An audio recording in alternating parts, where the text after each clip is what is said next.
Bago nga mag New Year ay naghanda ako ng Prosperity Bowl. Hindi ko lang talaga sigurado kung magiging maswerte to sa darating na New Year. Pero dahil nga kompleto yung mga gamit na gagamitin dito sa amin ay ginawa ko na rin. Una ko ngang inilagay itong mga bulak. Pagkatapos ay tinabunan ko na lang nitong mga bigas. Yung bulak nga daw ay sumisimbolo sa magaan na pamumuhay para sa taong ito. Ang bigas naman daw ay sumisimbolo sa wealth and success. Mas maganda nga daw ilagay ang malagkit para sa malagkit na pagsasamahan. Ang 12 itlog naman daw ay sumisimbolo para sa 12 buwan ng taon. Ito rin daw ay sumisimbolo sa fertility. Kakailanganin lang nga din ng 12 gold coins. Gumamit na lang ako dito ng $1 coin dahil kulay golden ito. Ito daw mga gold coins ay sumisimbolo ng 12 buwan ng isang taon. At the same time, sumisimbolo din ito ng prosperity. 12 pirasong dahon ng laurel na sumisimbolo din sa 12 months of the year. Ito din daw ay simbolo ng prosperity, good health, and success. Paalala lamang po na ito ay mga simbolo lamang. Realidad, ikaw pa rin ang kikilos at gagawa ng paraan para sa mga pangarap mo. At syempre, mas maganda kung hihingi tayo ng tulong at gabay sa ating Diyos. Nagtusok na lang din ako dito ng 7 piraso ng paper bills. Kahit anong amount ng paper bills, ito daw ay sumisimbolo ng 7 araw sa isang linggo. At isang pirasong prutas na bilog na kadalasan daw ay ginagamit nila ay orange. Nilagyan ko na lang din ito ng ampaw na may mga paper bills. At ito daw prosperity bowl ay pwedeng tumagal hanggang sa 3 kings. Pero panigurado hindi naaabutin to ng 3 kings.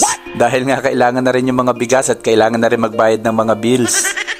Ngayon nga tinusok ko na itong mga barbecue para mamayang gabi. Sinalang ko na rin nga dito sa oven at pagkatapos hinango ko na rin nga itong mga egg tart. Habang nakasalang naman yung mga barbecue ay nagpasundo naman itong si Mama Shell. Nagaya nga siyang dumaan sa Dollarama para bumili ng pan-decoration mamayang gabi sa New Year's Eve. Tawa nga ng tawa siya dito dahil nga nakapadyama pa ako. Pero dito nga sa Canada ay wala naman masyadong pakialaman sa mga suot. Kaya naman nang makuha na namin lahat ng kailangan namin ay umuwi na rin kami. Pagka-uwi nga namin ay sinilip ko na agad tong mga barbecue. Eksakto lang din nga ang luto dahil nga binantayan rin to ng aming anak. Habang nagluluto nga dito si Mama Shell ng pansit bihon ay inihanda ko naman itong mga gagamiting pang decoration. Dito nga sa Canada ay hindi masyadong ingrande pag New Year's Eve. Hindi katulad dyan sa atin sa Pilipinas na napakasaya at ang daming mga event. Kadalasan lang nga dito ay nagsasalo-salo ang bawat pamilya at yung iba ay nag-aabang ng fireworks display. Bawal din kasi dito yung mga malalakas na paputok. Kadalasan nga ay may hihinang kwitis lang ang itinitinda dito. Ngayon nga nakapaghanda na rin dito si Mama Shell ng kanyang version ng seafood boil. Habang inihahanda niya nga itong seafood boil niya, inayos ko naman itong mga prutas dito sa lamesa. Ito nga yung 12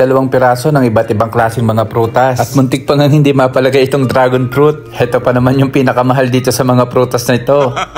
At syempre kapag New Year hindi mawawala itong hamon. Maraming salamat nga pala sa nagregalo sa amin itong hamon na ito. Papakuloan lang nga pala namin ito sa pineapple juice na may kaunting asukal. Habang pinapakuloan ko nga ito sa pineapple juice ay nagprito na rin ako dito ng lumpiang Shanghai at ng shrimp tempura. Napakagaan talaga ng mga gawain kapag may katulong ka sa mga bagay. At syempre hindi mawawala kapag bagong taon itong fruit salad o buko salad. Dahil nga konti ang buko nito, siguro mas magandang tawagin na lang itong fruit salad. Pinaghalo-halo lang nga namin dito yung fruit cocktail, nata de coco, kaong, pasas, makapuno string at keso. Dahil nga wala kaming mabiling Nestle cream, kahit anong thicken and cream na lang ang binili namin. Pagkatapos nga mahalo ay nilagyan na lang din namin ito ng condensed milk. At syempre minekos-mekos na lang nga namin bago namin ilagay sa mga lalagyan. At nang maluto at may handa na nga namin ang lahat, naghanda na nga rin kami para sa medianoche. Every New Year talaga ay sinasalubong namin ang taon ng magkakasama. Magkakasama kami nagpapasalamat sa Diyos sa isang taon na pag-iingat at paggabay niya sa amin. At syempre humihingi kami ng gabay at biyaya sa panibagong taon na darating. 4 na taon din ako dito sa Canada na nag-celebrate mag-isa ng mga holidays. Pero napakabuti ng Diyos dahil nga kasama ko na sila ngayon. At nang patapos na nga kaming kumain ay may dumating pa kaming bisita. Isa nga ito sa mga katrabaho ni Mama Shell sa Cargill. At may mga dala pa nga itong mga donut at mga muffins galing sa Tim Hortons. Maraming salamat nga pala dito kay Girlie. At shoutout din daw sa lahat ng mga katrabaho niya sa Tim Hortons. Lalong-lalo na yung mga Pilipino. Dito nga sa Canada ay halos lahat yata ng Tim Hortons ay may mga Pilipinong nagtatrabaho. Pagkatapos nga ng masarap na kwentuhan ay umalis na rin tong aming bisita. Dahil nga mag-alas 12 na rin ng gabi at plano naming manood ng fireworks. Kaya naman gumayak na rin kami at nagsuot ng mga jacket. Dahil nga medyo malamig sa labas at medyo umuulan. Kaya naman nagdala na rin kami ng mga payong. Ito nga yung first time na umuulan ng December dito sa lugar namin sa Alberta. Kadalasan nga kapag ganitong panahon ay madulas na daan at makapal na snow ang nararanasan namin. Dito nga kami pumunta sa may Ramsay Park dahil daw kitang-kita dito ang mga fireworks. Kahit nga naulan ay talaga namang ang dami nag-aantay dito sa may Ramsay Park. Kaso naman nung nag-countdown na at nag-umpisa ng fireworks ay hindi naman pala masyadong kita dito yung mga fireworks.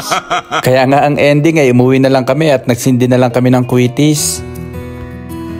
Tuwing bagong taon, marami tayong naririnig at nakikitang mga pampaswerte, pampabuenas at iba't ibang mga bagay na magdadala daw sa atin at magpapagaan daw ng ating buhay sa bagong taon. Pero ang totoo, meron talagang formula ang buhay para magtagumpay ka. Hindi lang daw sipag at tiyaga, mahalaga din ang timing at tamang pagkakataon. At syempre, lagi kang humingi ng paggabay at ng wisdom sa ating Diyos. Ano man ang New Year's resolution mo para sa taong ito, ano man ang iyong plano at mithiin sa buhay, panalangin ko na naway matupad at magkatotoo sa tulong at gabay ng ating Diyos. Maraming salamat nga pala sa panonood ng aming mga videos. Kung hindi ka pa nakapollow sa aming page, paki-like and follow na lang po ang aming page. God bless everyone.